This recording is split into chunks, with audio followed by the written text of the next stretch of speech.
Wacha nicheke kidogo ha.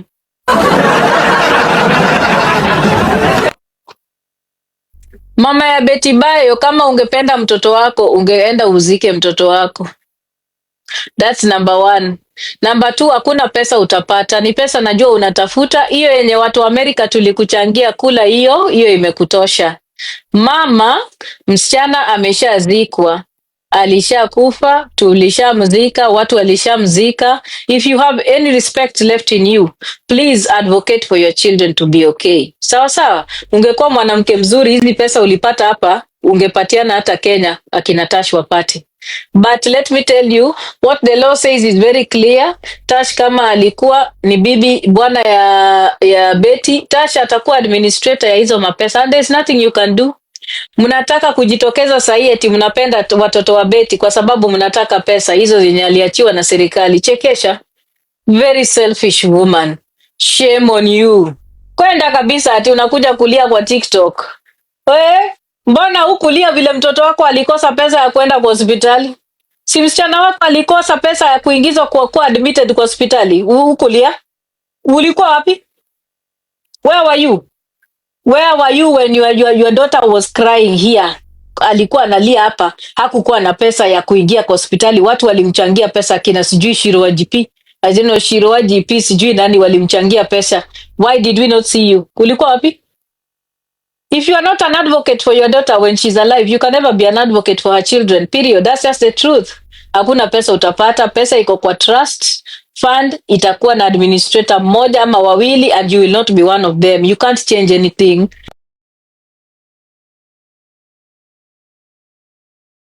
Hello guys, it's your girl Patience Status. Welcome and welcome back to my YouTube channel. If it's your first time here, make sure you hit the subscription box and put on the notification bell so that you don't forget any time I post a new video. Remember, I'm the queen of online gossip. So welcome to today's video. Don't forget to give it a like and leave a comment on the comment section. So grateful. Mnaona vile nakaa poa? Koneni? Mnaona hii hoodie? Mnaonaje hiyo hoodie? Oneni? Mnakaona? Ebu oneni. Look at that. Oh, umesema nisonge nyuma. Guys, ngojeni. How do I songa nyuma? Ngojeni. How do I songa nyuma? Acha nisonge nyuma mnione. Sina kapoa. Sasa mnaniona? Ni set. Mnaona? Na hapa imeandikwa jina hiyo ya skills. Hiyo the colors. Hiyo ni imetoka kwa rafiki yake. Pants ziko fitting poa sana. Mnaona? Mapanties zina fit kabisa. Yeah, the hoodie is big. Ni big. Ukiangalia utafikiria ni kubwa. So mnaona? Vanilla and chocolate guys, it's big, a little bit big, but nimeiweka mpaka huku juu because ni kubwa kidogo, but inanitosha, iko tu sawa. That's ni ati nigeuke koma, nigeuke unione matako, ndio hiyo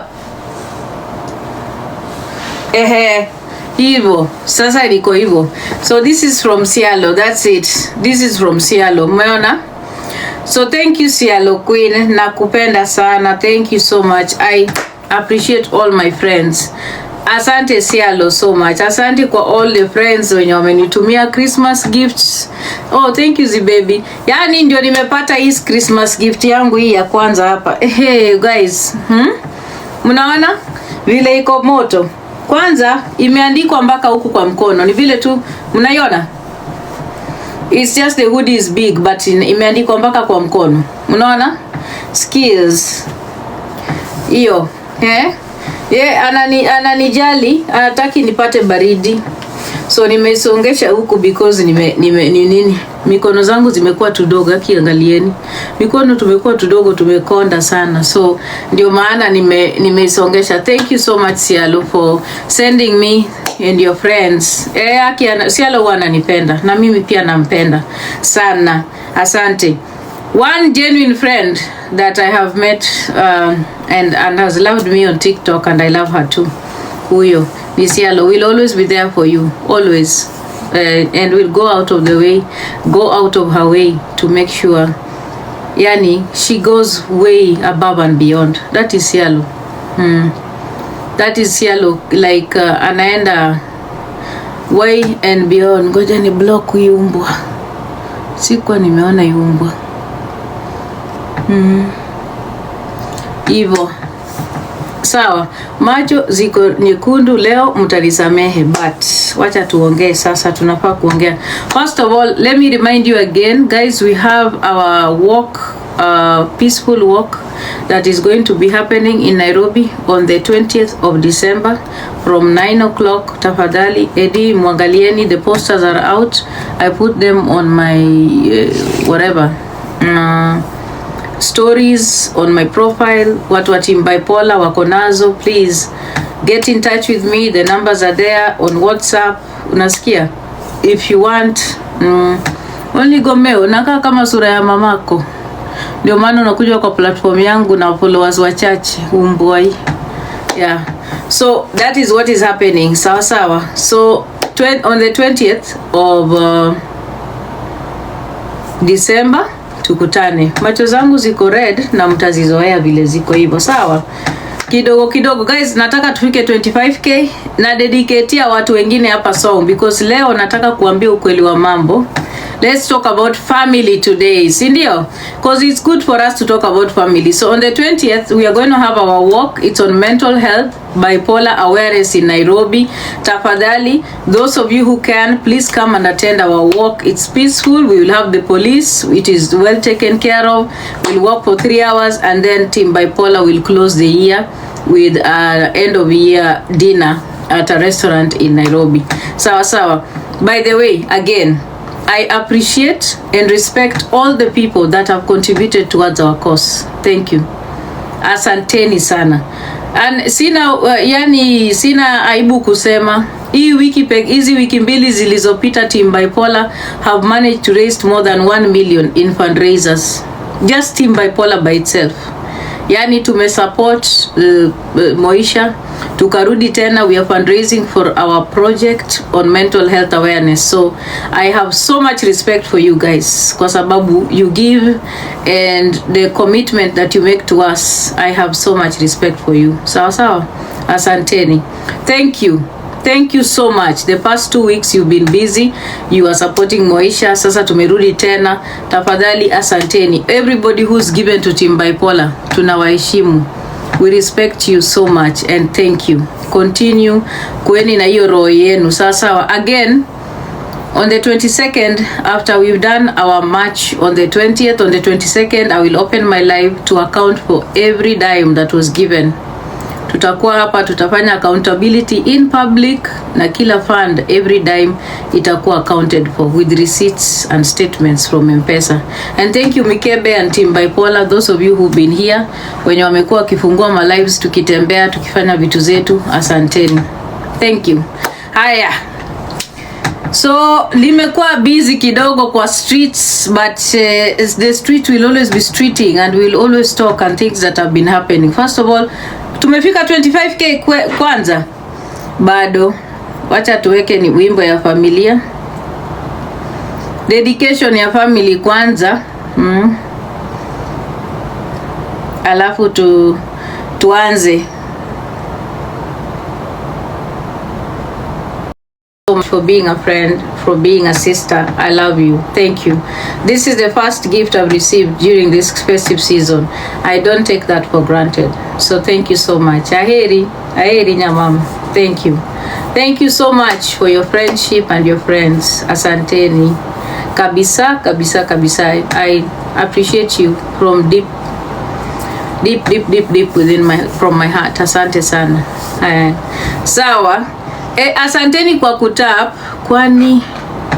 Kwani ulinyoa? Hapana, nilishuka matuta 5. Auoni hizo matuta wewe?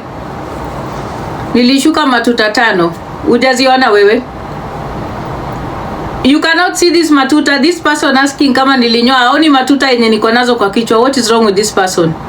Nilishuka matuta. Sawa?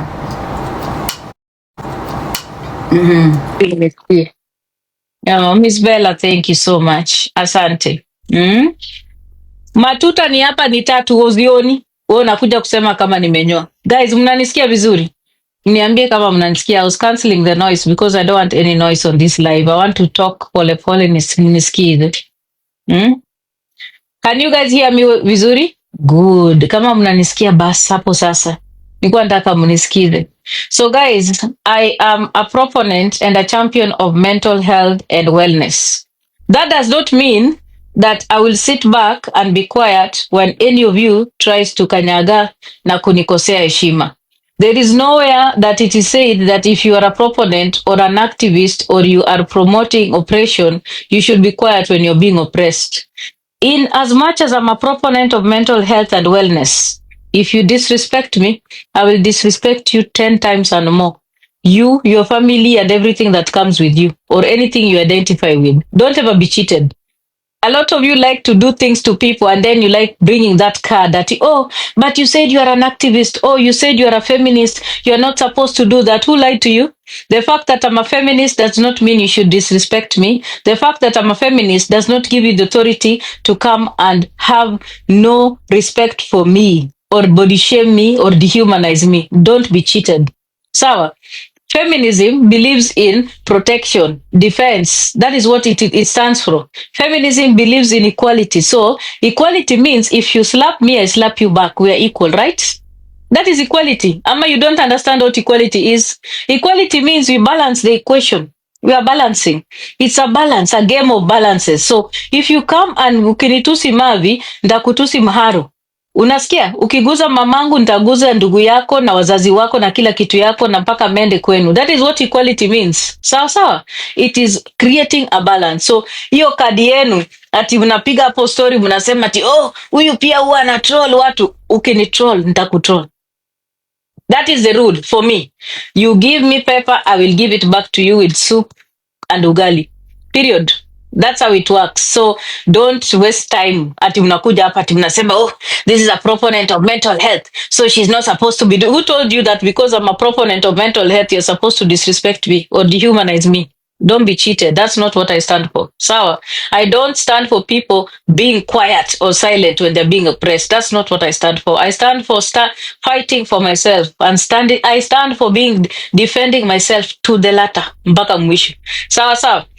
Now, let's get to business. Let's get to business. A lot of noise has been happening on TikTok here, but now when I woke up today, the biggest or latest noise ilikuwa on Kanyari'S. That was the biggest noise that was happening on Kanyari'S. And apparently, and now I'm reporting before I start analyzing. Apparently, Kanyari'S husband had posted on Facebook that the kids need food and the kids need money and the kids are in a bad place, that he's gone through a lot. He had a heart attack and he was sick and everything. First of all, I would like to say I am truly sorry that Kanyari'S family is going through that. It's not a good place to be. This is America. Situations like that are very common. It's not uncommon. Kids sleep hungry in America. People are homeless in America. People are not able to pay bills in America. People get stuck in America, including me. So those are not abnormal situations. Those are things that happen. It is not anything for anybody to go and open a live to celebrate. Especially when your children have taken you to court to be emancipated. Yani, kama kuna mzazi hapa mwenye ako perfect asimame anibebe mkono, that you are going to open a live for another woman because the kids do not have food in America. Do you have a brain in your head? That you are going to open a live to celebrate that another woman has children posted on a GoFundMe that they don't have food to eat and you think you are okay. You think you are normal. First of all, the person opening a live, Ati, live, she doesn't live with her kids. Her kids left her. They went to live with her sister. Guys, wacheni double standard. Nafanya analysis hapa. Sini analysis tumefungua live tunafanya. Dina analyze nini wote wenye mlikuwa hapo. Because we need to do what? We need to talk, tuongeni ukweli. Sawa? Mwenye anaenda kufungulia Magda live, ndio anafaa kufunguliwa live. Unafungulia mwenzako live na we mwenyewe hujaishi na watoto wako, unaishi kwa shared housing. Watoto walikutoka wakaenda kuishi na dada yako, wakakupeleka mpaka kotini ili utolewe kama mama yao, lakini umeenda kujigaragaza pale, unafungua live wewe, ati unafungulia Magda live, una judge karakta yake, na wewe pia ulikuwa unapiga bwanako mpaka bwanako akajisalimisha kwa serikali ya UK for domestic violence. Ndio serikali ya UK ikampatia bwanako makaratasi. Jameni, Waswahili wanasema nyani haoni kundule, ati is the true replica of nyani haoni kundule. Wacha nicheke chekesha. Hey. This woman that went to get married to a kisi man named James and started posing that aliwahi kuwa corporal. Ati alikuwa corporal kwa army ya Kenya. So alikuwa anaamka asubuhi akijipanga, alafu akavaa, alikuwa anavaa mpaka fake uniform ya jeshi. Mpaka bwanake alikuwa amemuogopa, ati alikuwa ex corporal, sijui ex army wa Kenya. Mpaka mwanaume alikuwa amemuogopa, anajificha sababu alikuwa kila asubuhi anapiga left right, ana match kwa nyumba left right, akishtua huyu mwanaume to manipulate him to the point that this guy couldn't take it anymore. He had to leave, ajisalimisha kwa serikali ikamtengenezea makaratasi. This woman that left her children in the UK and went to Kenya and went to live with another man and left her children in the UK. Ati ako pale anajaji mwenzake, ati amewacha watoto hawana chakula. Who was feeding your children when you were in Kenya? How many times did your children come to Facebook, wewe ati wakijaribu kukuembarrass kwa sababu of your extra marital affairs? Your own kids that were even below 18. Mpaka moderator wako ndio ukamtuma haraka ende akafanye ni atoe comment vile ulikuwa umepose na mwanaume kwa picha kwa TikTok, kwa Facebook. Guys, tuacheni double standards kwa hii platform. Tumeelewana? Let us stop the double standards on this platform. If we need to speak about other people's issues, let us make sure we don't have skeletons in our closet. And I'm talking like a mother, because I'm not a perfect mother. I have my own skeletons. Mimi, I'm not the perfect mother. I don't want to be setting an example to anybody here. I'm not. And I never will be. And I live in this country. I know there are women that have had my back when I couldn't have food. I know there are women that had my back when I didn't have housing. Because it's possible in America. You can lack it. And when someone is going through a divorce, it is wild. It is crazy. A lot of things happen. These same women, wenye wanachekelea Kanyari'S, walikaa na Kanyari'S wakiwa na bwana yake kwa live. Paka huyu ati mwenyewe alikuwa anaambia bwanake ajoin TikTok ili wakuwe wakichat. Chekesha. Hey, jamani. Listen, let me tell you guys, and I'm repeating this again, because mimi ninafanya analysis. Let's be honest, tunafanya analysis. One time, Kanyari'S alikuwa kwa live na bwana yake. Hii kirende yote ya Fietu Nation, ikiwa Meru Pretty, kina Roch, kina Ukari, walikaa kwa live na bwana ya Kanyari'S.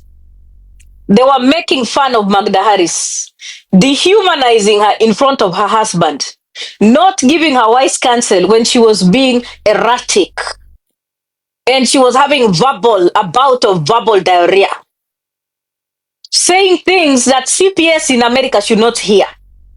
And they sat there, they cuddled with her, they were entertaining the bullshit, and now today you want to say you want to try and poke holes at her to judge her. Shame on you. All of you women. You have no right to do that. You don't, and you never will. You should be ashamed of yourselves. You don't have nothing, no character in you. Eti umekaa pale, eti you want to poke holes. You want to find fault in her. You want to judge her. You created the monster, my friend. Eat with the monster. Every time you sit with a friend and you cannot give them wise counsel, you cannot call them out when they are being erratic, when they have character that is questionable, you are part of the problem. When I talked about this another time when the things came up like mulisema ati Diana huyo ati ndiye alienda kuripoti kwa Magda. Ati Diana alikuwa na kuongelelea. What is she doing today? Anamchamba, anamwaibisha na watoto wake, anamtaja, anamdhalilisha. Yet she sat on the same live when she was her friend, she was her ally, and she saw these things happening, but she chose not to talk. She chose to keep quiet. With all that brilliance, Madam Criminologist, psychologist, criminologist, scientist, kila kitu. Mwanamke ambaye amesoma ni makaratasi tu ndiye ana. The only woman that has read all the books in Kenya and gone to all the schools, but you'll never find her name in any school listed as a student. That is Ati for you. Unasikia? So these women, and I've told you guys, because I'm doing analysis, the women that sit with Magda Harris are all liars. Nimesema. All of them are liars. They are pretenders. They are fake ass bitches. Wote. Na uangalie polepole. Tuanze kuangalia moja kwa moja.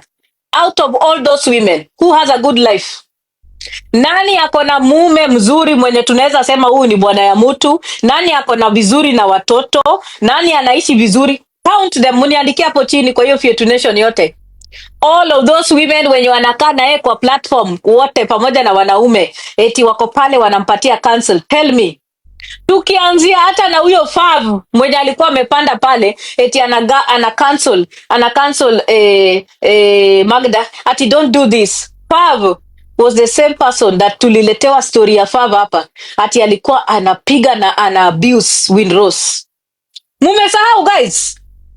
Si mimi nawafungulia nini yao? We are going down in history. Kwani tunajifanya aje? Si Fav alikuwa ameletwa hapa kesi yake. Si tulikuwa ndani ya kesi ya Fav. Mimi mwenyewe until at some point we had to involve the police kwa kesi ya Fav. Mimi Diana Ross tukiwa na ule mwanamke ako na matako mawe anaitwa Kemi. Tulipigia polisi. Kwani mnajifanya hapa? Fav was abusing Winrose financially and emotionally till Winrose was gone bonkers. Akijiiba pesa zake. Kwani ni nini? Nini mnajifanya? Nimemsikia leo ati anaambia Magda ati ati please you should not be doing taka mijinga. Useless. A bunch of pretenders. Ati ako pale anamwambia don't do this. Nene. Guys, hii platform nimerealize iko na ujinga sana hii platform. Hii platform yenu hii.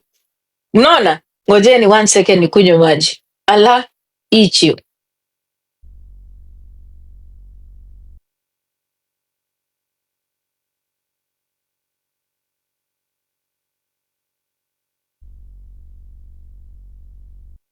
Musiulize kwa nini nimejimwagia maji. It's normal. Don't come here asking me why I poured water on myself. Mwenye mnajua kujaji watu. Maji ni yangu, nguo ni yangu. Sasa huyu mwanamke alifukuza mpaka Winrose na Winrose alikuwa na mental issues. Usiku atoke kwa nyumba yake. Alimfukuza usiku huyu Fav hapa. Akamfukuza usiku, akashindwa na mahali pa kwenda. Alikuwa anamfukuza, anamnyanyasa ilhali anatoa pesa kwa akaunti yake. Unasikia? Pretenders. Liars. Tukatoka kwa huyo Fav na pretentious zake zenye alitumiana mwenzake. Si mwenzake ni Fietu mpaka sahi. Nani anaonanga Winrose? Mungu amemuongelesha kuhusu Nyako. Tukiwa pale hivyo kwa Rosso. Kumbe ndiye alikuwa nyoka mkubwa, alikuwa analala pale chini ya matako ya Rosso, akimake decisions, akitaka watu wasaidiwe na wengine wasisaidiwe. Liars. I just want to tell you something that the Lord has spoken to me, and the Lord has told me that I don't need to be associating with you, Lady J, because the God that I serve has told me that there are great things coming for Nyako. Fab, where is your God? Where is your God that was saying great things will come for Nyako? Where is he? That God that you saw, the Madam Prophet. Yuko happy? Yuko happy? And that is why I'm actually helping Nyako. Because Nyako is the only person where my heart is. Liars. Liars. Eh? Ati, actually in my sleep, when I was sleeping, this is what I actually saw. I saw someone choking. I saw Jacqueline choking Nyako. I saw her choking Nyako. Liar! Hukumiwe na mauongo zako nao miungu zako gushi. Liars. Ati yako pale sasa anapigia Magda simu ati I know what do you know? Tell us your successful relationship, madam abuser. Hala, ati wamekaa pale wanasema, tuendelee, mniambie nani tena alikuwa kwa platform na wachambua wote tukiendelea. I'm chambuaring all of them. Sasa Roach naye, si Roach ndio sahi tumetoka naye kwa relationship ya Roach na Ati. Si Roach na Ati ndio walikuwa na ombana kuma. Guys, ama nadanganya. Si huyu Ati ndiye alikuja kutuambia ati Roach walichoma nyumba yake na bwana yake ili wapate pesa. Allah, am I lying? Am I lying now, guys? Am I lying? Tell me if I'm lying. Correct me now. Sini Ati alikuja kutuambia hapa. Ati alikuja kutuambia nini? Eti Roach alichoma nyumba ya bwanake.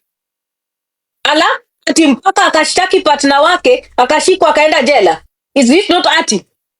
Akiwa ametoka kwa relationship yenye Ati mwenyewe alikuwa anatuma matiti yake kwa mwanamke mwenzake ndiye apate malayon. Si Ati tulioneshwa alianikwa hapa kama ametoa matiti yake akiwa amevaa bra ya white chafu. Alikuwa ametumia Roach. Na si ni huyu Ati alikuwa anatumiwa uchi za Vivian V.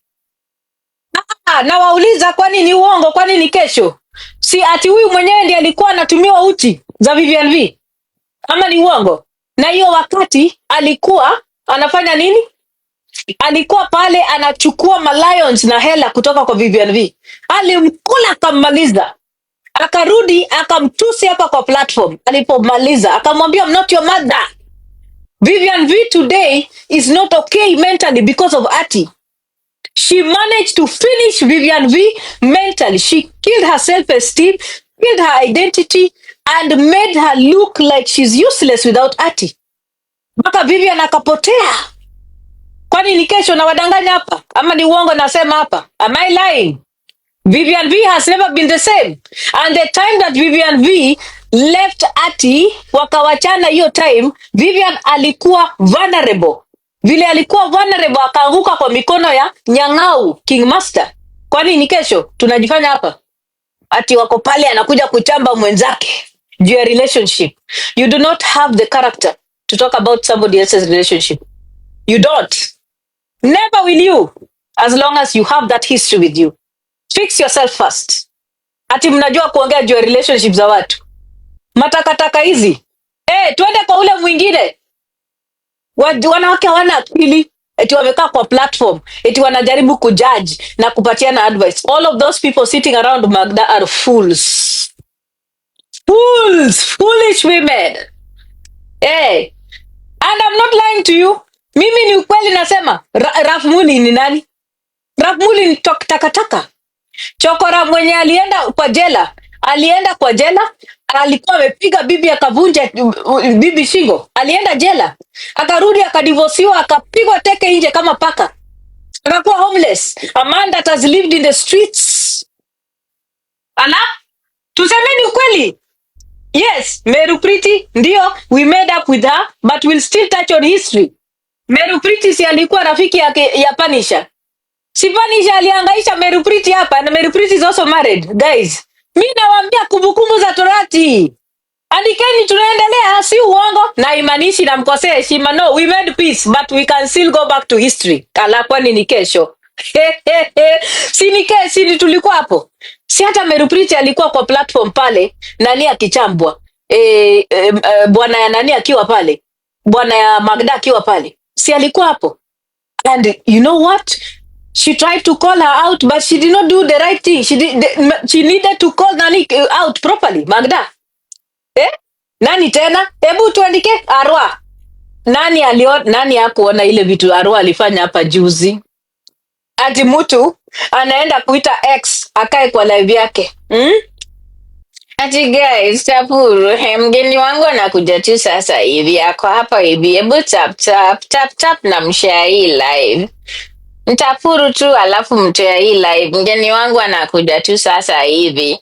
Anakuja kuongea kidogo. Hata nishamwona hapo chini. Sharini hii live na mtafu. Kidogo kidogo.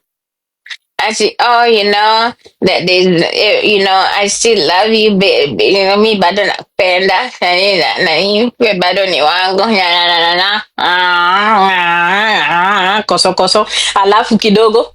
Kamama kanakuja kusema nini? Ati mimi napenda menas.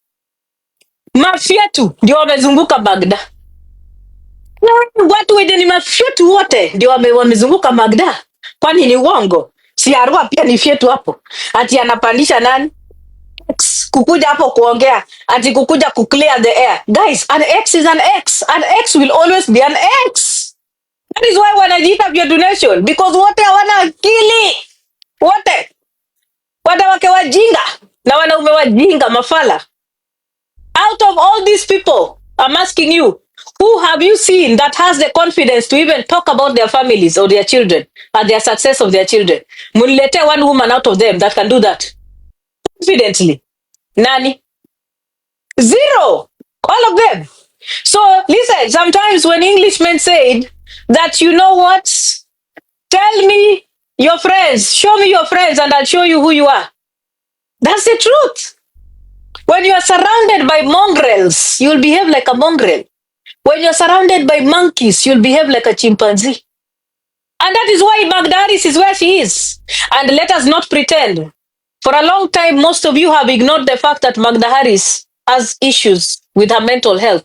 She said it herself. It's not Diana Ross diagnosing her. No. Alikuja hapa akasema that she has issues with her mental health. And a lot of you have been ignoring that fact. You've been treating her like she's normal. She's not. She's not okay. And I will say it here. Kanyari'S, go get the help that you need. Get the help that you need. Unasikia? Filter imekataa nani? Mamako ama? Mamako alikuwa anavaa filter kama suruali. Ikakataa kuingia. Mjinga usikuje kwa live yangu tena. Umesikia? For a long time she's been here. She has talked about her mental health. She has talked about what she is and whatever she's going through. And none of you are paying attention to it. And I've said it, Kanyari'S has issues with her mental health and she needs to get a proper and right support system. Not other people who are also struggling with their mental health. Yorende yote. Pia wanafaa kukua kwa mental institution. Wote. Advisors, Mavini, Bella, ati nazoeka vibaya. Juu babako amenichosha na kunitomba. Ni asubuhi jioni na tafadhali muongeleshe reduce. Number of times babako ananipandia nimechoka. Umesikia Bella? Ongelesha babako tafadhali a reduce kidogo. Awache kunipandia kila siku. Sawa? Ajaribu irudi chini, iwache kukua mara 3 kwa siku, ikue hata mara 1 kama inawezekana. Ndio nipumzike. Mwili uzoeka. Mwanaume akipanda mwili yako kila siku utazoeka, kwani nini? Muongeleshe a reduce speed yake. Mnasikia? So all of you sitting on this platform trying to be the high kings or high king, whatever, to judge someone, check yourself. The whole krende yenye nakaa hapo ni wanawake wenye wana akili wote. And I'm not afraid to say it. Wote. They're all abnormal. They need to go take care of themselves mentally. And which woman in their normal senses would come and laugh at the children do not have food to eat? Who laughs at children for lacking food to eat? Who celebrates children for lacking food to eat? Ni nani? Kama una akili, unawezaje kucelebrate ati watoto hawana chakula? Ati uko pale una celebrate mpaka unaenda kuangalia. Ati go and check. Yeah, posted on Facebook. Bwanake ameandika. Mijinga, mwanamke ana akili, wanawake wenye vichwa zao ziko wajinga, wanawake hawana usikii. Ati una celebrate. Ati watoto wamekosa chakula. Punda milia. Pomblo vichwa. Fools, and the person celebrating left her kids. Watoto wakampeleka mpaka kotini atolewe kama mama yao. Kichwa empty. Unaona? Yani hata uelewi. Ngoja kwanza ni deal na umbwa ingine ati ako na 10k followers anakuja kuandika kwa platform yangu. Umbwa. Mulete hizo masudo nitazikanyaga zote. Leo niko na hiyo time yenu and I'm doing it fully and completely. I have your time today. Umesikia? Ehe. So, now let us go to the real issue. Unasikia? The elephant in the room. The elephant in the room, and I'm saying it clearly hapa. Muache kuchezwa hapa kwa TikTok. Munajua? Bwana na bibi wanaweza kulala usiku wapange kufungua GoFundMe. Mmewahi kufikiria hivyo? Mnajua bwana na bibi wanaweza dinyana usiku wakiwa hawana pesa wapange kufungua GoFundMe. Hello, are you people in the same place where I am? Mama mjui kama ninaweza kuwa hivyo okay? Mimi na bwanangu tunaweza lala usiku, tuamue usiku tutengeneze GoFundMe. Unasikia? Angalia huyu anasema niliisha na anakuja kuniwatch. Unakuja kusema niliisha na unakuja kwa live yangu. Unakuja kwa live ya mwenye aliisha. Uko sawa? It is not normal for someone who is against a fundraiser ya pesa ya watoto kukuja kuambia watu endeni mka contribute huko, endeni mchange. Hiyo si ni ujinga. Hiyo si ni ujinga, mnadanganywa hapa. Unasikia? Ati mimi hata kwanza niliona akitengeneza hiyo GoFundMe, nikaona akipanga hiyo GoFundMe na nilikuwa zile za nitatroliwa. Hakuna. Guys, if you don't want something, you don't want something. If you don't want your children on the internet as a mother, you take the first role. Unasikia? You take the first role to protect your children. A mother's first instinct is to protect their children. A mother protects their children. A mother that is giving up on their children is a mother that we all need to be worried about. A mother that gives up on their children is a mother that we need to be worried about. Hiyo ndio kweli, ndio nimesema hapa. So Baghdad's story is not consistent. It does not make sense. There is a lot of lies in it. But I will say it again. The only grace I'm giving her is because I know she said she's struggling with her mental health. But Magda, you need to check yourself. Take care of yourself and your mental health. Those lies, they are not helpful. Unasikia? Because you really try to live a life where you seem like you're doing well, but una struggle financially to please people on TikTok. Hapa tu kwa hii TikTok tu. Yani, hata huyu nani mwenye amekukanyaga Magda. Huyu ati mwenye amekukanyaga, ulimpatia lions karibu 5. Chekesha guys, hebu wapi chekesha button yangu.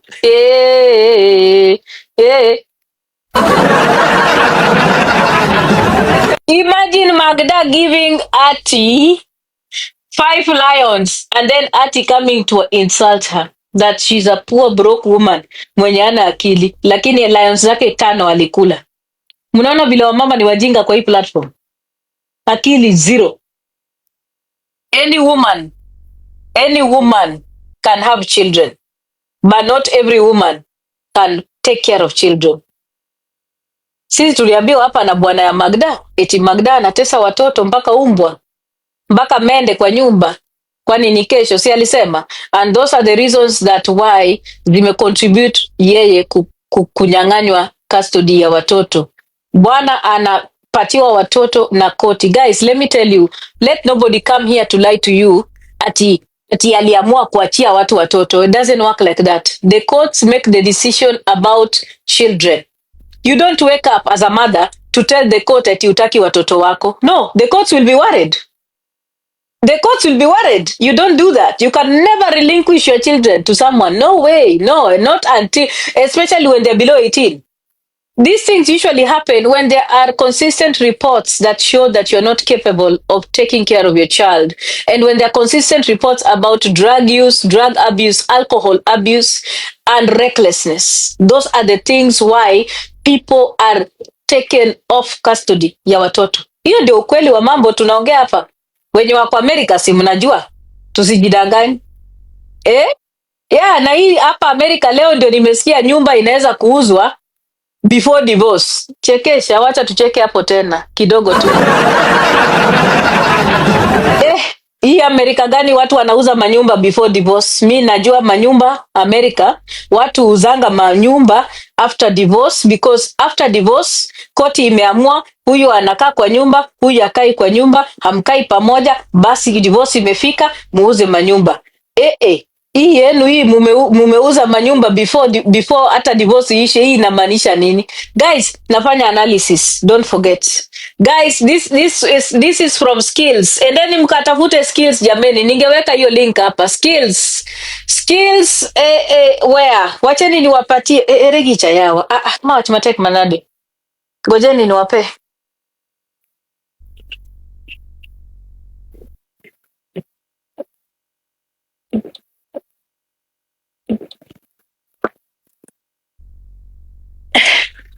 Wacheni niwaoneshe. Mnaona hiyo? Angalieni hii. Ukitaka kununua hiyo hoodie, ndio hii hapa. Hapa, skills. Yeah, skills based ya sialo. Ndio hii hapa. Did you see that? Mwende moda huko. Everything is there. Go there. Google. Guys, I would have put the link. I forgot to do that. I'm so sorry. I should have put the link down there. Sawa. Hivyo. Unaelewa? Ndio hii hapa. Skills. Ni skills. Ako na very nice hoodie sets. Ukienda huko utapata na utaoda. Oh, thank you Valhalla. Diana, kula fruits ama ni menopause ndio imefika? Hapana. Si menopause. Daktari wangu amefika kwa chat guys. Karibisheni daktari wangu. My doctor has arrived in the comment section to give me recommendations of how to eat fruits on TikTok. Daktari, karibu. Daktari Bena, tukupatie kiti chako kubwa ukalie. Jema. Daktari, karibu. Taka hii. Unakuja kunipatia diagnosis na una hata chakula ya kukula leo usiku. Kichwa kubwa hii, kichwa pombolo. Kula fruits. Yeah. Shame on you. Aya, hebu tuendelee. So this is what I'm saying, and I'll repeat this again. Guys, America is a very difficult country, and raising children in this country is also not easy. And the truth is, sometimes as parents, we have our own issues that we go through kwa hii nchi. And it is okay for us to accept that kuna mahali tumepungukiwa. We get the right help that we need, the support system that we need, and then we move on from there. Kutoleza sio kuanguka. Magda, get the help that you need. Get the help that you need, and also check on your friends. Hauna marafiki? Zero. Ati mimi nikuje live naanza kujiexplain kwa nini bwanangu ameweka GoFundMe na watoto wangu na marafiki zangu wamenyamaza kwa platform, wananiangalia vile najiaibisha. Can never happen. Unasikia? Get a new set of friends. This is a time, this is a wake up call for you, by the way. Jifikirie. Mi naye sijali juu najua usikiangi maneno utaenda pale kupiga kelele, kujigaragaza na kunitusi. I don't care. Mimi matusi yako hainihusu. Because when I talk naongelesha watu wengine pia who could be in the same situation. It doesn't make sense at all. You need to prioritize your children and the well-being of your children. It is very important. Any parent that can allow their children to be put, imagine watoto wako watakuwa bullied shule because watoto wenzao watapata GoFundMe wakiombewa chakula. Watoto wa Amerika unajua vile wanafanyanga? Wanakuja na simu. Yo. Oh God, yo. Oh, what the fuck? Yo, man. Bro, you don't have no food, man. I'm gonna tell the teacher. Yo, guys, did you see this? Then your kids are going to be subjected to trolls. Your children are going to be subjected to bullying in school. You're not helping them in any way. You are not helping your children in any way. And let me tell you something. The fact that both of you as parents are okay with putting the pictures of your children on a GoFundMe to expose your children in that way, it tells me both of you need mental health checkups. I don't think that any of you wanafaa kukua na watoto au watoto. Nimesema tu imenitoka. All of you kuna kitu kuna mawaya zingine zimekatika. Kama ni kwako ni mbili, kwa bwanako ni mbili pia. Kwako ni mbili, kwake ni moja. It is abnormal for anybody to put their children in harm's way. Hakuna. It doesn't make sense. The American children wanna access internet. They are going to find those things. They are going to be trolling your children with those things. You're going to be affecting the mental health and the mental well-being of your children. And then it's going to bring other problems for your children. If you care for your children, you must be on the forefront of protecting their wellness. That is the first thing you're supposed to do. Any parent mwenye anapenda watoto wake, the first instinct, protect, protect, protect, protect. I think these parents are very selfish. Yani mtu anayedescribe vile ana chakula sijui nini na ameweka hapo picha za watoto. Guy, mother. Jameni, why would you do that? Kama uko na shida zako, weka tu we mwenyewe kama wewe kama mtu mzima, jiweke pale nje because you can take the heat. Right now, you have exposed your children, you have exposed your man, your husband, because people are going to be inboxing. Mi najua ile shida iko hapa. Si hata ati alisema anataka bwanako akuje ati atahag bwanako. Sasa ujue ati ataingia kwa inbox ya bwanako. Na vile nimeona bwanako pia ni short wire, ako tayari kuongelesha kila mtu kwa TikTok. Lakini mnawanga watu wanaone. Mnapatanga wanaume wapi guys? Where do you get these men that are ready to talk to people on TikTok? Mnawatoanga wapi? It doesn't make sense, I'm telling you. Like said, if you are married, you have to find your boundaries jamani. Mimi Diana nijikute. Niko na kabwana mwenye ati anataka kuchat na watu wenye wako kwa TikTok. Over my dead body. Tofyakwa. Tofyakwa. Mnakuja hapa kujigaragaza vile mko smart. No. The measure of smartness, the true measure of smartness or intellectual abilities comes when you make decisions that are good for your child. Decisions that are good for a minor. Decisions that are about protecting the well-being of your child and also your own well-being. Every time you make decisions that are not good for your well-being, then uko na shida. Kifyetu hapa, short wires zingine zimetoka.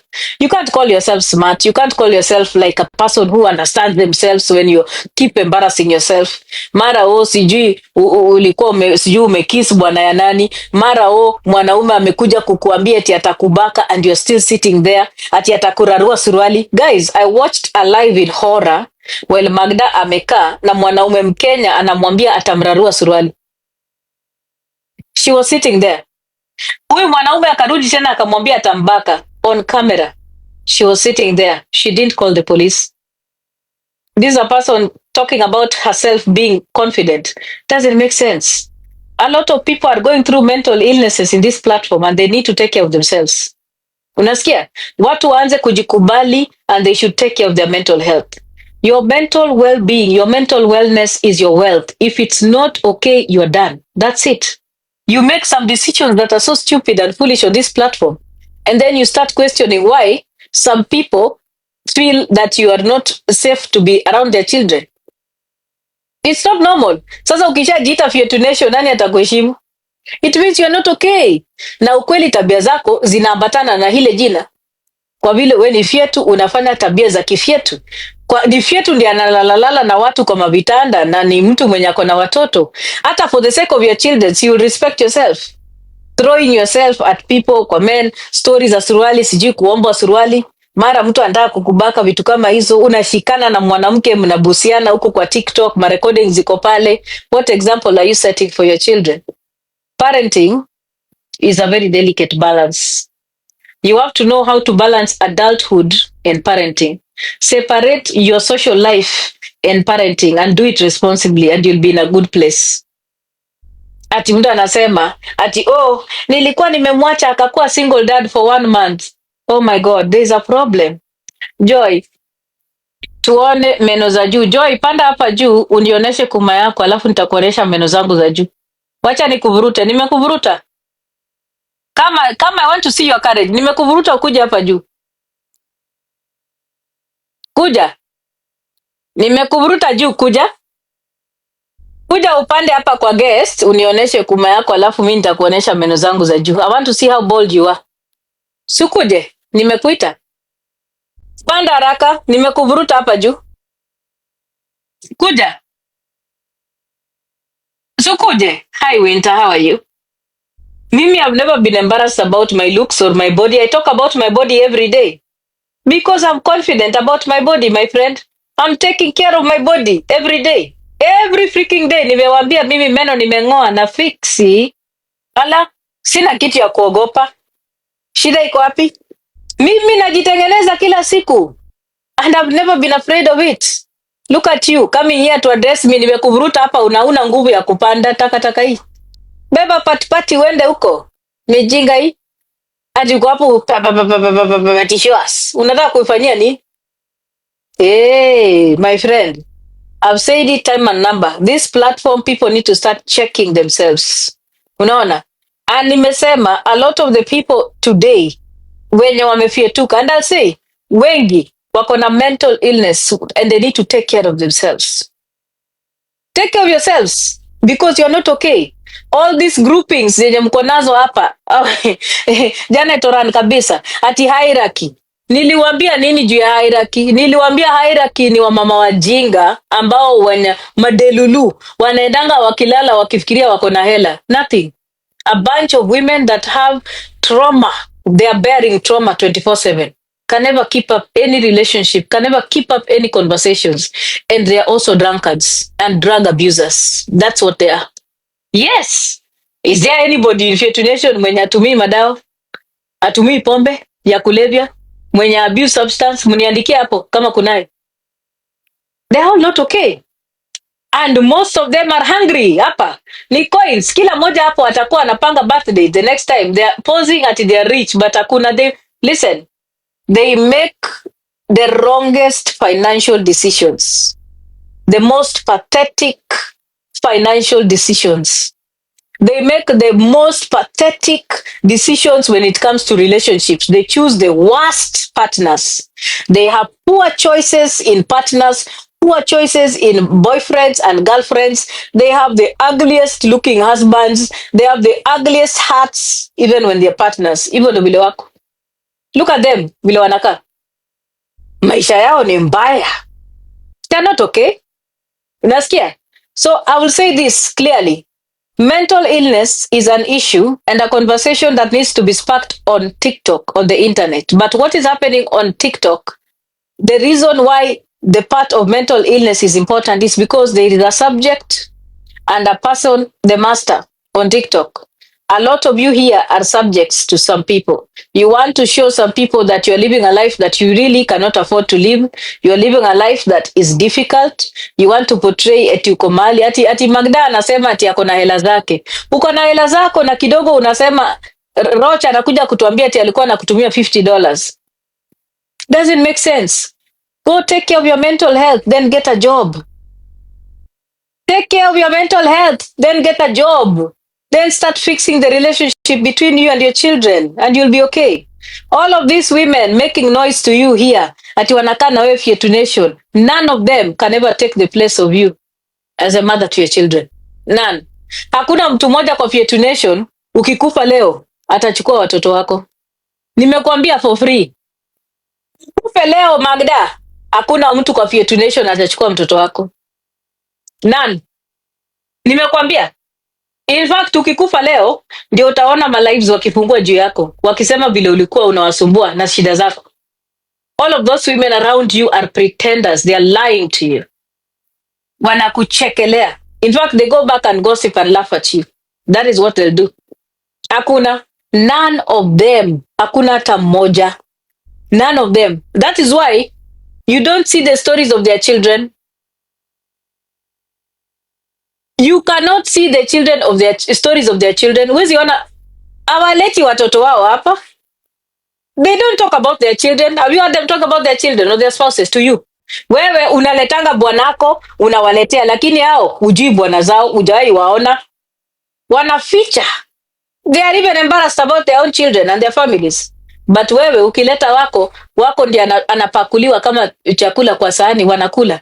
You should think about the things that you do. Protect your families, bwana, you guys.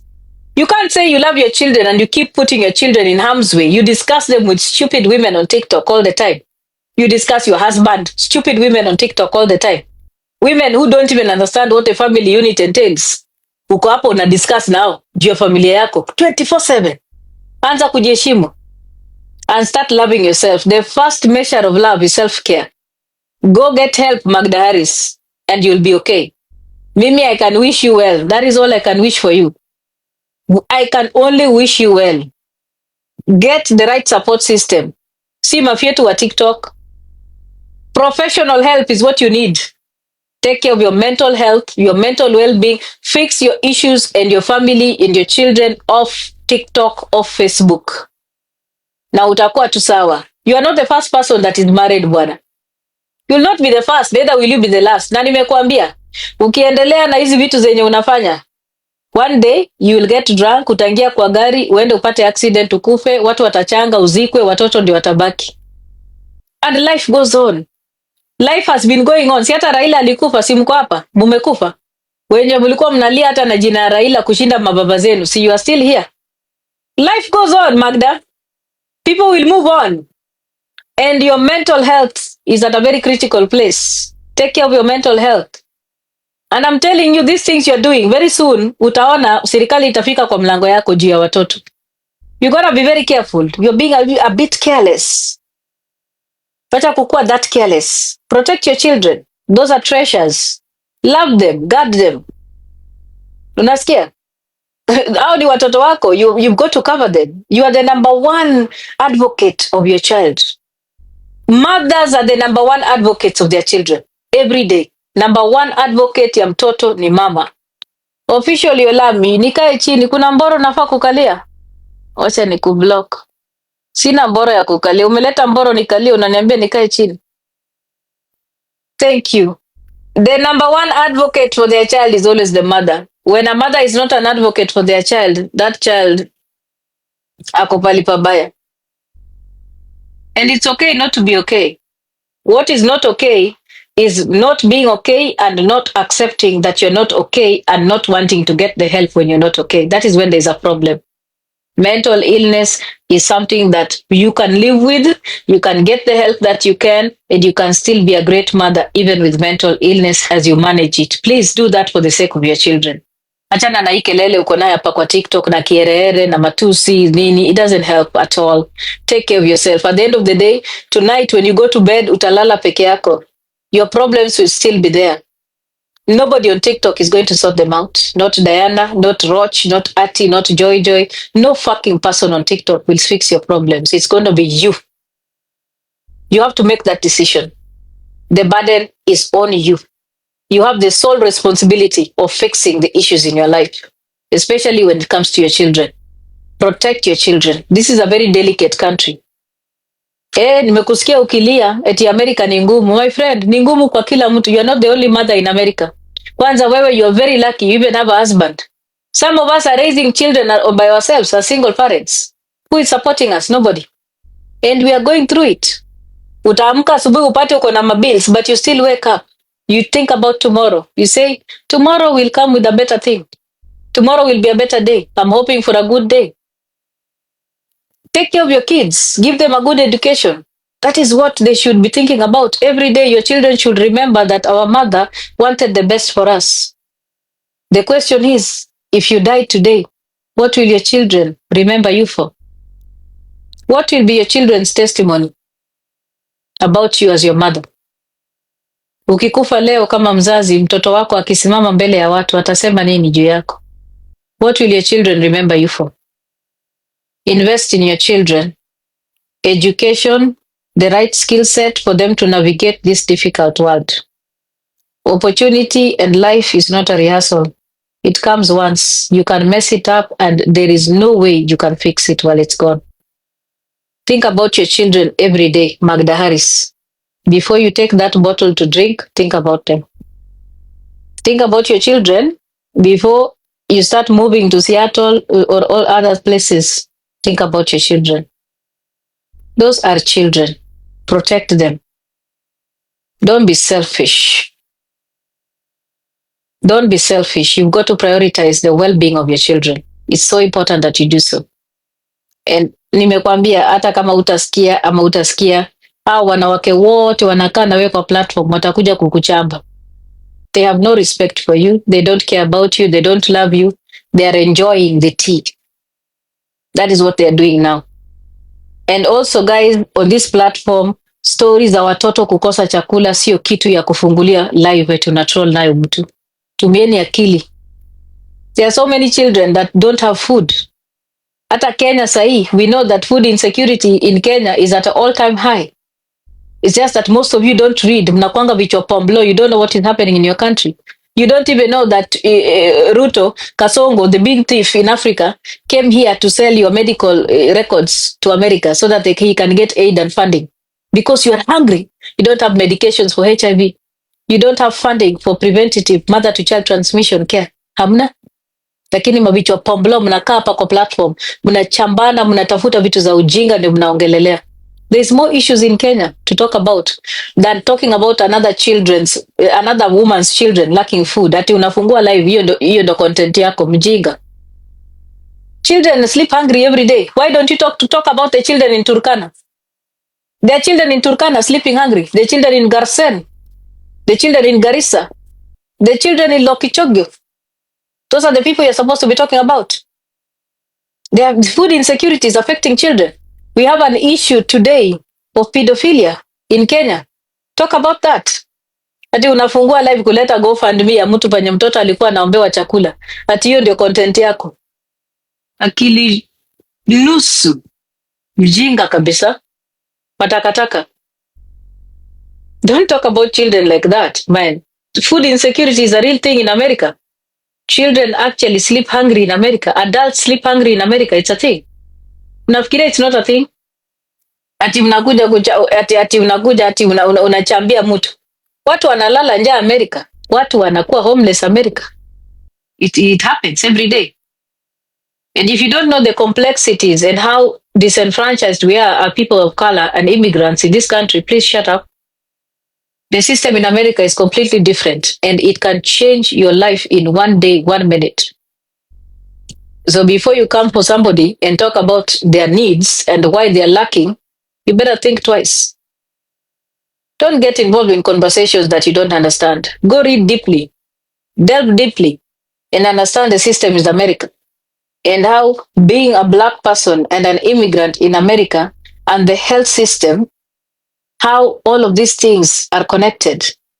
The health system in America, the issues of access to insurance and care, and the prevalence of cardiovascular diseases amongst people of color, and how it affects us, and how it puts us in a place where unemployment is rife. Those are the things you need to be discussing. People of color and immigrants are disenfranchised. The healthcare system has put us in a very dark place. And that is why the cardiovascular diseases are the #1 killer of people of color. Do you understand that? Do you understand why a person of color would come and put a GoFundMe to raise food? Do you understand the rental system in America? Do you get it? Do you know what it entails? I don't think you do. So before you come here and talk about the issues that are affecting immigrants in America, educate yourself. I would never come and open a live to laugh at a woman in America raising money for food for her kids. I would be stupid. That is a situation that I can be in no minute. It is women in America that have held my hand before. You can't come here and make those statements. You're not here. You're not in this country. You have no fucking idea what we go through in this country. You don't know that we are so afraid to even walk in this country today. You don't know who is waiting for you outside. You don't know if you're going to be separated from your children. You're going to be taken to a detention camp somewhere. You don't know if your child goes to school tomorrow, she's going to be arrested or be taken in.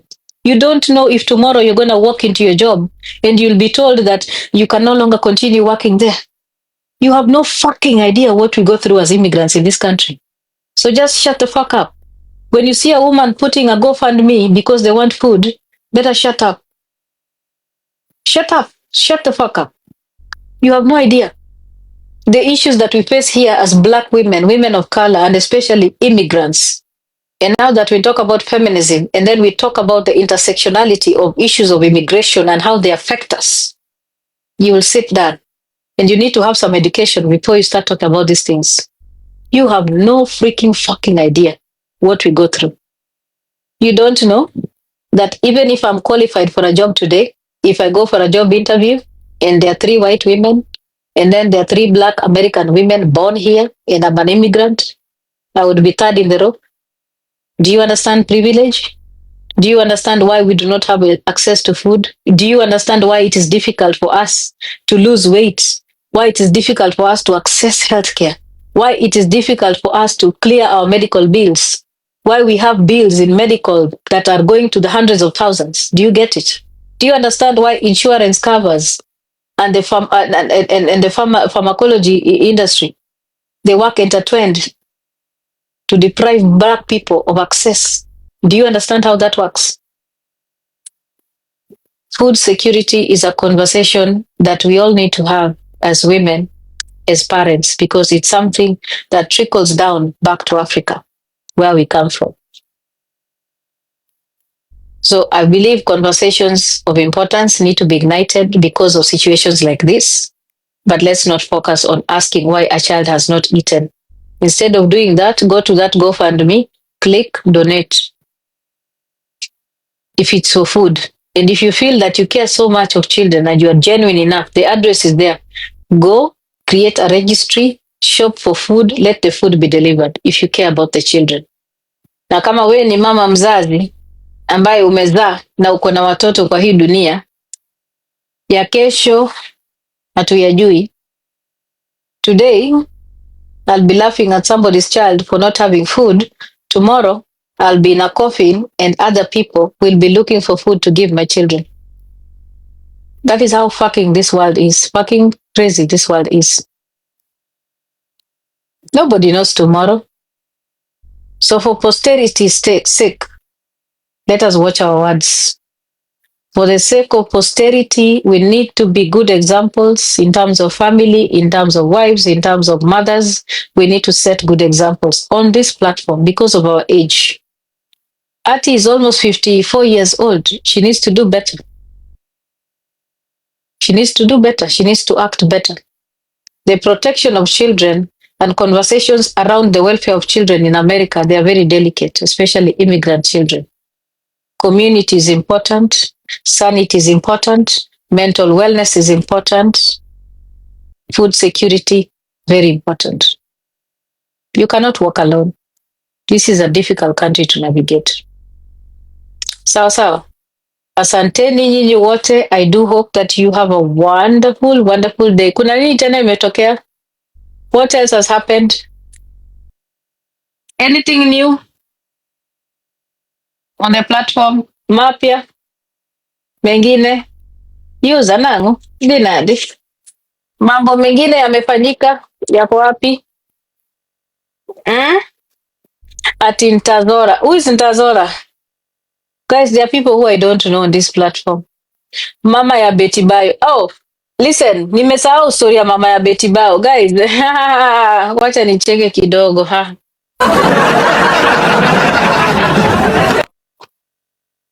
Mama ya Betty Bayo, kama ungependa mtoto wako, ungeenda uzike mtoto wako. That's number 1. Number 2, hakuna pesa utapata. Ni pesa najua unatafuta. Hiyo yenye watu wa Amerika tulikuchangia kula, hiyo imekutosha. Mama, msichana ameshazikwa. Alishakufa, tulishamzika, watu walishamzika. If you have any respect left in you, please advocate for your children to be okay. Sawa sawa. Ungekuwa mwanamke mzuri, hizi pesa ulipata hapa, ungepatiana hata Kenya akina Tash wapate. But let me tell you, what the law says is very clear. Tash kama alikuwa ni bibi bwana ya Betty, Tash atakuwa administrator ya hizo mapesa, and there's nothing you can do. Mnataka kujitokeza sahi eti mnapenda watoto wa Betty kwa sababu mnataka pesa hizo zenye aliachiwa na serikali. Chekesha. Very selfish woman. Shame on you. Kwenda kabisa ati unakuja kulia kwa TikTok. Mbona hukulia vile mtoto wako alikosa pesa ya kwenda kwa hospitali? Si msichana wako alikosa pesa ya kuingizwa kwa admitted kwa hospitali? Hukulia? Ulikuwa wapi? Where were you? Where were you when your daughter was crying here? Alikuwa analia hapa, hakukuwa na pesa ya kuingia kwa hospitali. Watu walimchangia pesa, kina sijui Shiro GP, ajeno Shiro GP, sijui nani walimchangia pesa. Why did we not see you? Kulikuwa wapi? If you are not an advocate for your daughter when she's alive, you can never be an advocate for her children, period. That's just the truth. Hakuna pesa utapata, pesa iko kwa trust fund, itakuwa na administrator mmoja ama wawili, and you will not be one of them. You can't change anything. Sawa. Hakuna pesa utapata. Umesikia? Ni Mkikuyu, si ndio? Mnasemanga aje waigwa? Ama mnasema ni wega? Au kwa gotire besha? Gotire besha? Mama ya Betty, gotire besha? Gotire besha, my dear, gotire besha. Ni waigwa? Ni waigwa? Enda ukafanye kazi upate pesa yako. Kuna wamama wenye nilika zako wengi hapa wanafanya kazi. Sawa? We feel bad that you've lost your daughter and it is sad. Please enda ufanye kazi, utumie wakina nani pesa. Akina nani pesa nyumbani, Sky. Nyina wa Feti. Nyina wa Betty. Ni waigwa? Koma kabisa, hakuna pesa utapata kutoka kwa Kenya. Umesikia? Gotire besha, gotire besha, gotire. Hakuna. Ni pesa mnang'ang'ania ndio mnaleta hizi kelele mingi hapa. There is no money to give you. Pesa iko kwa trust fund ya watoto. Pesa zingine zenye mnatafuta, hizo mtapata tu mkianza kulia machozi na marecording hapa kwa TikTok. But the rest hakuna. Kama ulipenda mtoto wako ungefika nyumbani umzike. Hukufika, unasikia? Tengeneza vile unaweza ukajisimamia we mwenyewe. Watoto wa Betty ni wachanga, wanahitaji mtu wa kuwapenda na kuwasaidia na kusimama nao. That is what you should be doing. Stop talking about money at this time. Shameless woman. Stop it. Na kuheshimu, sitaki kukosea heshima ipite huko. Sawa sawa. Wanawake, wacheni kujitokeza watu kama wameshazikwa ati ndio mnaanza conversation. Huyo ndugu ya Betty Bayo eti nasikia amejitokeza ati anataka kuongea juu ya Betty. My friend, we pia utakuwa na bibi siku moja. Ngoja uoe bibi akufe, tutachamba hiyo siku. Umesikia? Tuliza kijana. Sawa? Should be stop doing what you're doing. Shame on you. Kelele ingine tena nimesikia ni nani? Oh, by the way, so many people are dying. My condolences to Festus Amimo Wodawasi, a journalist that died. I'm sorry. I was very shocked to see that he died. Poleni sana kwa familia ya Festus Amimo Wodawasi. Pole sana. Festus was a very good journalist. He worked with the KBC and he tried as much as he can to give us the news. So pole sana. Kuna vifo vingi zinafanyika. Niliona pia nani alizikwa. Guys, wacha niongelele hii kidogo. Niliona Beryl alizikwa. Alafu MP, newly elect MP akakuja kuingia. Anaitwa nani ule mwingi? Huyo MP wenu mwenye kichwa yake inakaa kama mkate ya Superloaf. This new MP wa Kasipul Kabonda ako na kichwa kama ya Superloaf. Anaitwaje? Jina yake nani? Kichwa yake iko kama box hivi, kama Superloaf. Anaitwa Boyd. So Boyd akakuja guys, akaingia. Alafu watu wakaanza kupiga kelele. Then guess what happened? The relatives of Beryl wakamka kusema, shame on you for paying people to come and make noise in a funeral. Chekesha. Raila Odinga used to come to funerals, na the whole funeral stops. There was no respect for the family. Anytime Raila Odinga went into a funeral, the whole funeral stopped for Raila Odinga. Kila kitu ilistop. Program ilistop. Kama kulikuwa na kitunguu ilikuwa inapikwa na wale wapishi pale kwa jikoni, zingechomeka zote. Because Raila aliingia kwa matanga. Am I lying? Why is it that now wewe unaona ni kama mnakosewa heshima? Raila Odinga akiwa mzima, akiwa anaingia kwa matanga za watu wengi, watu walikosewa heshima. Ala, kwani pachani kujifanya hapa ati that is disrespect to who? It is only disrespect when it is being done to you, but it is not disrespect when you are doing it to other families. The Odingas have disrespected many families. Bwana, See, and I'm speaking from experience, bwana, because Raila Odinga has come to funerals in our home several times. When we were burying Nairobi Jode, they all ilinyamaza. Kwani ni kesho? Mara ngapi? Tukiwa pale Rusinga pia, si matanga ilinyamaza kila kitu mpaka vitunguu zikachomeka. That is what happened. Hata wale wapishi umehaya wapike ule, wote wanaacha kupika, mavitunguu zinachomeka, sufuria zina banore huko. Juu Raila amekuja. My friend, stop pretending here kwa hii platform. Guys, stop all this pretense. Mnasikia? And that's why I told you as the Luo community, you need to wake up. Mnasikia? I said that the death of Raila Odinga is going to give us a freedom that we have never experienced. A special kind of freedom. And we need it. Na nilisema Boyd atashinda kwa sababu that is the last final goodbye tumepatia Raila Odinga. Nobody in ODM atakuja kutuletea nyenyenye tena. Sisi tunataka kuchagua watu ambao tunawapenda kwa sababu ya utendakazi wao, sio kwa sababu ya chama. That is the gospel we are preaching for 2027. Luo Nyanza, we are voting for people because of performance, not party. ODM is not why we are voting. We are voting for performance, period. And Gladys Wanga, Wanyisie, let me remind Gladys Wanga something, because I've seen conversations around Gladys Wanga, and I'll say this. Oyugi Magwanga, if you are uncomfortable being the deputy governor and you are elected under ODM, leave ODM. Guys, that is the law. If Oyugi Magwanga feels that Gladys Wanga anamkalia kichwa, nilimsikia akisema Gladys amenikalia kichwa, ananinyanyasa. My friend, let me see your balls. Leave the party. Toka na uende kabisa. Kwa nini umekaa hapo? What does the law say? If you decide as a person in ODM to support another party and you are a registered member in ODM, the Political Parties Act gives Gladys Wanga the mandate and the power to actually eject you from the party. That is the law. Ama mjui what the political party says. Na mimi mnajua nawaambia ukweli, and I'm saying Gladys Wanga is not my cup of tea, but what is right is right. The Political Parties Act is very clear.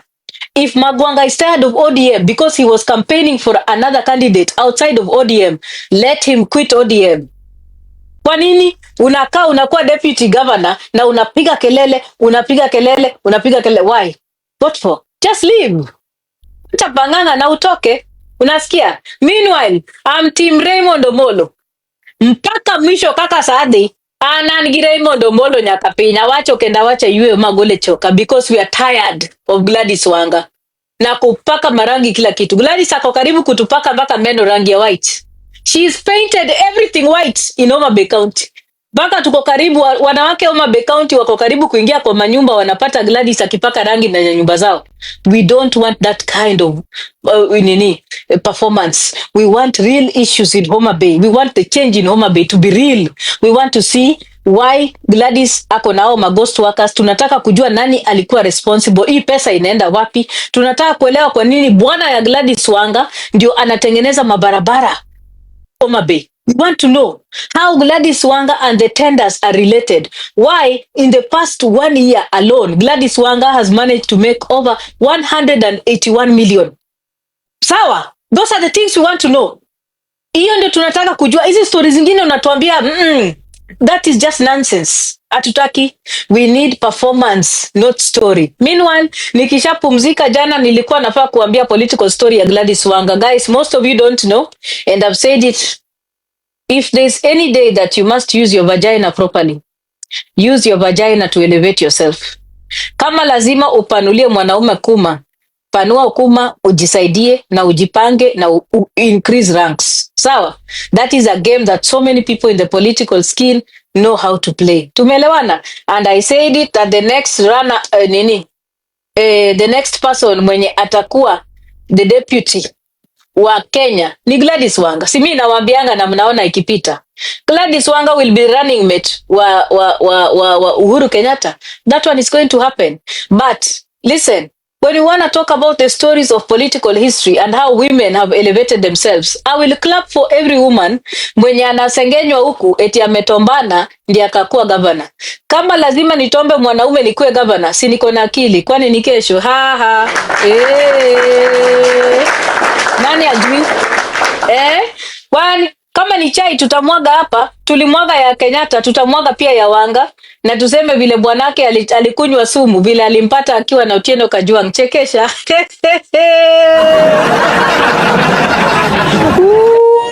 Si ndio?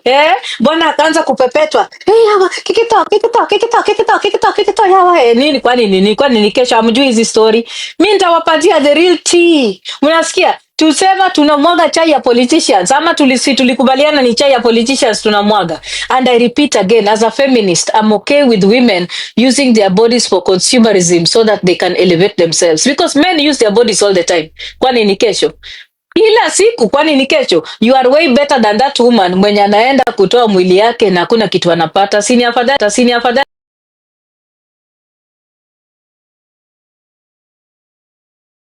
afadhali not be governor today. Tuseme amen, amen, amen, amen. Am I not lying?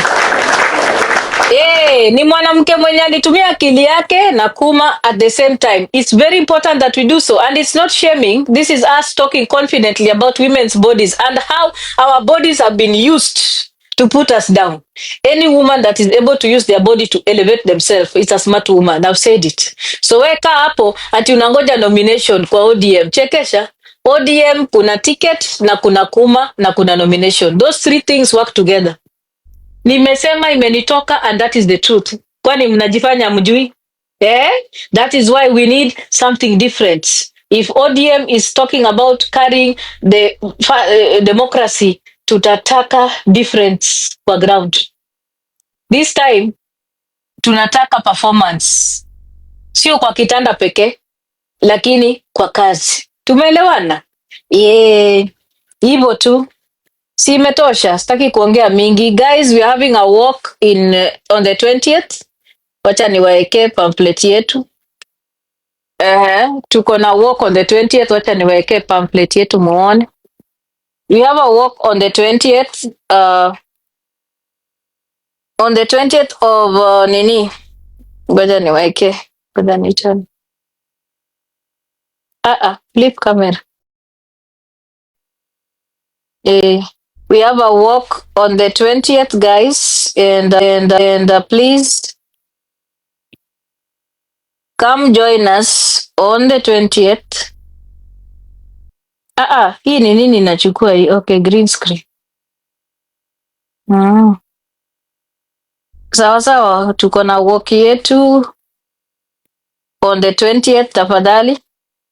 Mukuje, mutu join. We have a walk on the 20th of December. Join us, tafadhali. Mukuje, tukae pamoja. There'll be goodies. There'll be a lot of people who will talk about mental health, mental wellness, music, everything. We'll be giving merchandise, t-shirts, wristbands, and everything.